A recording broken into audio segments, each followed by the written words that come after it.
বগুড়ায় হাসপাতাল ও ক্লিনিকের বর্জ্য ব্যবস্থাপনা নিয়ে চরম অনিয়মের অভিযোগ উঠেছে। প্রক্রিয়াজাতের পরিবর্তে বর্জ্য জমিয়ে পাহাড় করায় বাড়ছে মারাত্মক স্বাস্থ্য ঝুঁকি। স্থানীয়দের অভিযোগ, খোদ পরিবেশবাদী এক নেতার মালিকানায় থাকা প্রতিষ্ঠান স্বপ্নই করছে সব অনিয়ম। এতে ক্ষুব্ধ স্থানীয়রা প্রশ্ন তুলেছেন পরিবেশ অধিদপ্তরের ভূমিকা নিয়েও। বগুড়া থেকে ইমরান হোসাইন লিখনের পাঠানো তথ্যচিত্রে আরও জানাচ্ছেন সুলাইমান কবির। এগুলো সাধারণ কোনো ময়লা আবর্জনা নয়, হাসপাতাল থেকে আসা চিকিৎসা বর্জ্য, যেখানে রয়েছে রক্তমাখা ব্যান্ডেজ, ব্যবহৃত সিরিঞ্জ, স্যালাইনের সেট, গ্লাভস সহ বিভিন্ন সংক্রামক বস্তু।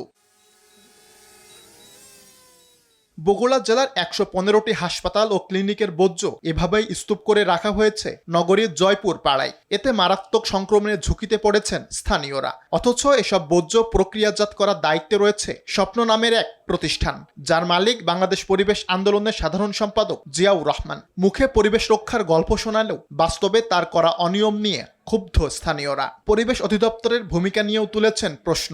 কি করব, করার তো কিছু নাই। অনেক তো বলা হয়েছে এগুলো পরিষ্কার করার জন্য, কিন্তু করে না। ছোট বাচ্চা দেখলে কোলের করে পার করা লাগে, নিজেরাই খালি পায়ে যায় আসি, পাও মই ঢুকে গেছে।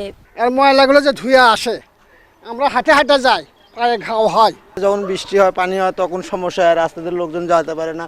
আবার স্কুলে ছাত্রছাত্রী আসে, তাদেরও সমস্যা। অনিয়ম স্বীকার করেও যেন নির্বিকার অভিযুক্ত প্রতিষ্ঠান স্বপ্নের ব্যবস্থাপনা পরিচালক জিয়াউর রহমান। পরিবেশ কর্মী হিসেবে আমার এটা আসলে ঠিক না, কিন্তু আমি যদি এখনই বন্ধ করি তাহলে আমার এই শহরের ময়লাগুলি, আমার এই হসপিটাল ময়লাগুলি কোথায় যাবে? আমি চেষ্টা করছি এটা সমাধান করার জন্য। তদন্ত করে দায়ীদের বিরুদ্ধে ব্যবস্থা নেওয়ার কথা জানিয়েছে সিটি কর্তৃপক্ষ।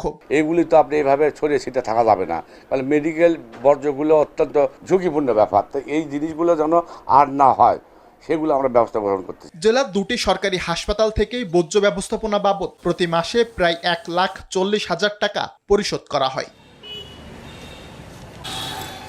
সুলাইমান কবির, RTV।